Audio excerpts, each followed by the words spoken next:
Well, welcome to this third Sunday in Advent.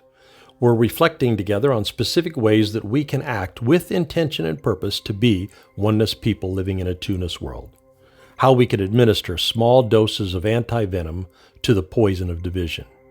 So you're going to want to pause the recording to get something to write with, because this is the kind of spiritual reflection that works best with writing. And once you have that, take a breath and relax your body as you exhale.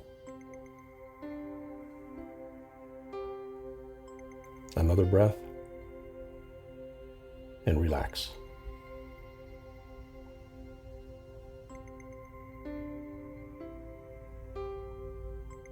Another breath, and relax.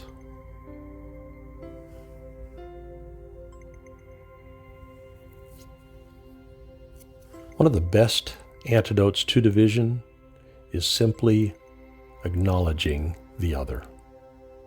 Acknowledging the other.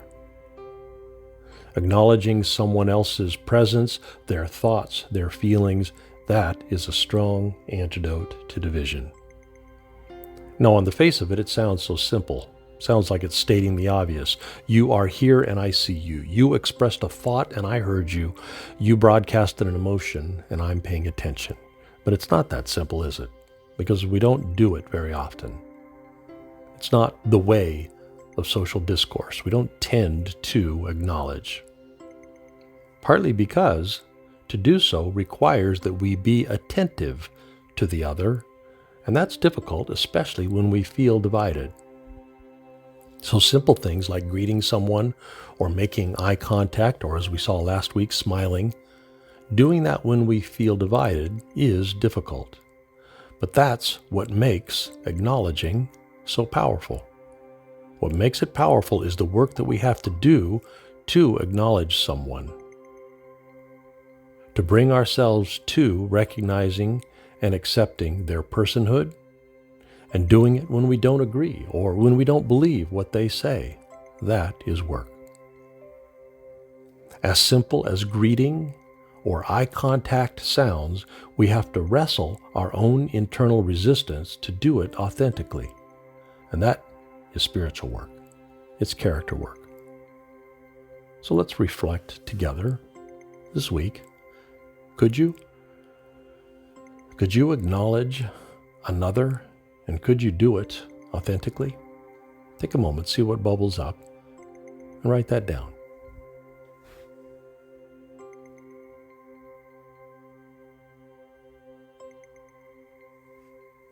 Is there another person that by simply making eye contact and by smiling, or by saying good morning, or by commenting on their work, you could be saying, I see you, I acknowledge you.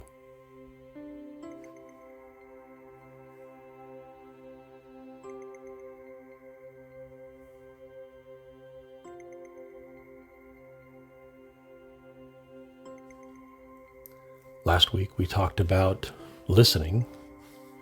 That's an important way to acknowledge another person's thoughts, to hear what they say and to not insert our own thoughts. So you're saying this and then acknowledging what you heard. What I hear is that correct? Here's the thing, we do not compromise our beliefs when we simply acknowledge that someone else has a different belief. So we come back to that again this week because maybe you're more ready this week to move into listening, to acknowledging with an even more difficult person. Moving from easy to neutral to mildly difficult, maybe a very difficult person, by simply acknowledging their thoughts, telling them what you have heard them say. Could you do that?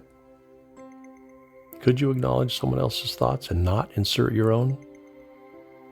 And if so, where could you do it? When could you do it? With whom? Let's write those things down.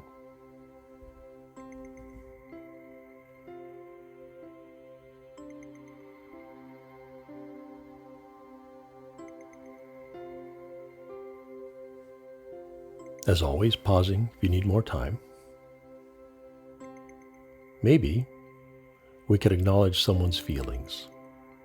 Now that's a challenge, especially if they're strong feelings, because everything inside of us wants to divert those feelings. It gets even more accentuated, the difficulty, if those feelings are focused toward us. So maybe a good place to start is with any feeling you experience this week, anyone who allows you to see their feelings. And a good way to acknowledge that is with a question. Seems like you might be feeling anxious. Are you? Now, that's not an accusation. It's not a judgment. It's real curiosity. Seems like you might be feeling disrespected. Are you? Seems like you might be feeling left out. Are you? Are you feeling X or are you feeling Y or Z? Could you do that?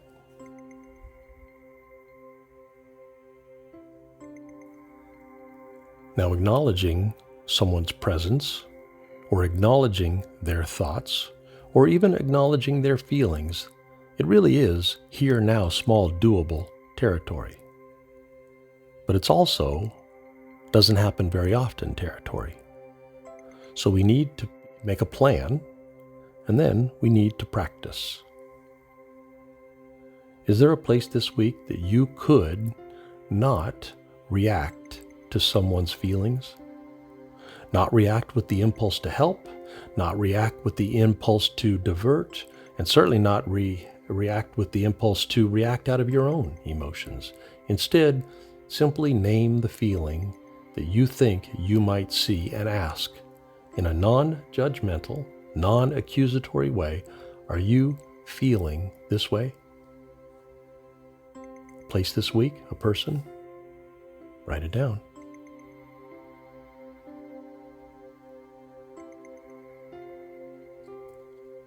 And maybe pause and make a plan as well. How might you remind yourself to be on the lookout? Because again, it is here now small doable, but it's difficult to remember to do.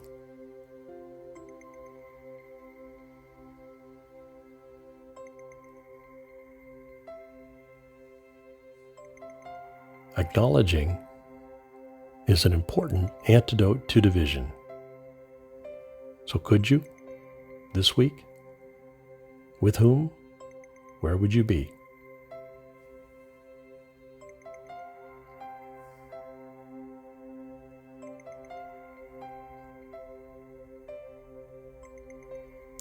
Indwelling Divine, small doses of anti-venom to the venom in the world around us. May we become skilled in the obvious art of acknowledging others, especially those from whom we feel divided. Amen. Well, I hope you'll post in the chat group this week your ideas, because they really do help us. Maybe your ideas about, I think I'll give this a try, or I did give it a try and here's how it went. Well, I hope to see you in the chat group, and I'll see you on Sunday. Have a growing week.